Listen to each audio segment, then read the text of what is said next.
अंकित पिछले कुछ महीनों से जंगल के पास एक छोटे से रिसर्च प्रोजेक्ट पर काम कर रहा था। उसका काम था स्थानीय जीव जंतुओं और जंगल की असामान्य गतिविधियों पर नजर रखना। दिन में जंगल शांत और सुंदर लगता था। सूरज की हल्की रोशनी पेड़ों के पत्तों पर चमकती, पक्षियों की चहचहाट और हवा की हल्की सरसराहट रहती। लेकिन जैसे ही रात का समय आता, वही जंगल एकदम बदल जाता। उसी रात अंकित अपने कैंप में अकेला था। कैंप के चारों तरफ हल्की धुंध फैली हुई थी और दूर दूर तक केवल पेड़ों की परछाइयां ही दिखाई दे रही थी। अंकित ने अपना लैपटॉप और कैमरा सेट कर लिया ताकि उसे रात भर के जंगल की गतिविधियों की जानकारी मिल सके। उसी समय जंगल के किनारे एक तीखी, हड़कंप मचा देने वाली चीख हवा में गूंज उठी। अंकित उस समय सो रहा था। चीख सुनकर उसकी नींद टूट गई। नींद में उसने सोचा कि ये कोई जानवर हो सकता है, शायद कोई हिरन या शेर।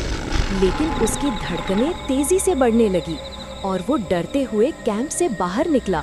लेकिन धुंध में उसे कुछ दिखाई दिया, एक लंबी अजीब आकृति। उस आकृति की लंबाई इंसानी से काफी ज्यादा बड़ी थी। धुंध ने उसे लगभग ढक लिया था। तभी वही चीख फिर गूंजी।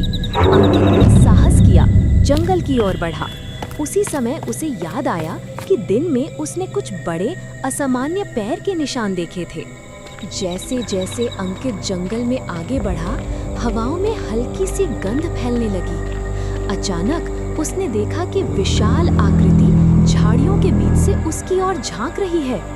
उसका शरीर वहीं सुन्न हो गया। अंकित की सांसें तेज होने लगी, दिल जोर से धड़क रहा था। वो पीछे तो हटना चाहता था, लेकिन उसके पैरों ने उसे आगे खींच लिया। जंगल का रास्ता उसके चारों तरफ से एक जैसा लग रहा था। पेड़ हिल रहे थे और धुंध घनी होती जा रही थी। वही चीख फिर गूंजी, इस बार इतनी पास कि अंकित को लगा कोई उसके पास ही खड़ा है। उसने देखा कि विशाल आकृति जमीन पर झुक रही थी और गर्दन के पास कुछ झलक रहा था, जैसे इंसानी हड्डी या कुछ अजीब चमक। अंकित ने तुरंत अपने मोबाइल से वीडियो रिकॉर्ड करना शुरू किया, लेकिन आकृति अचानक गायब हो गई। न जमीन में निशान, न उसकी परछाई, सिर्फ हवा की हल्की सरसराहट और फुसफुसाहट रह गई। अगले दिन अंकित जंगल में वापस गया और वो निशान अब और भी ज्यादा गहरे और बड़े हो गए थे। अंकित को जंगल के किनारे एक पुरानी टूटी हुई झोपड़ी मिली। दरवाजा हल्का खुला हुआ था। उसने जैसे ही झोपड़ी में कदम रखे, उसने देखा दीवारों पर खून के धब्बे थे जो अगले रूम तक जा रहे थे। अंकित ने हिम्मत जुटाई और कमरे में झांका। वहां ठंडी हवा चल रही थी, पंखों की तरह हलचल महसूस हो रही थी। कमरे के कोने में झिलमिलाती परछाई दिखाई दी। परछाई इंसान जैसी थी, लेकिन आकार असामान्य था और डरावना भी। अंकित ने पीछे हटकर झोपड़ी छोड़ दी और जंगल की ओर दौड़ पड़ा। जब वो जंगल से बाहर निकला, निशान अचानक गायब हो गए। सिर्फ धुंध और पेड़ों की आवाज बची थी। लेकिन अंकित ने महसूस किया कि कुछ उसे लगातार देख रहा था।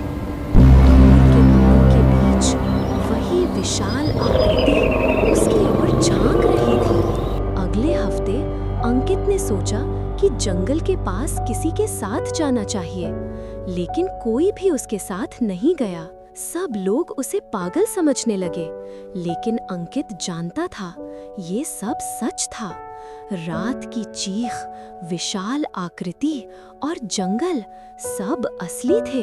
अंकित आज भी सोचता है कि डायनासोर जैसी कोई प्रजाति शायद जंगल में अभी भी जिंदा है, शायद किसी इंसान का इंतजार कर रही है। रात 2 बजे की वो चीख शायद सिर्फ शुरुआत थी।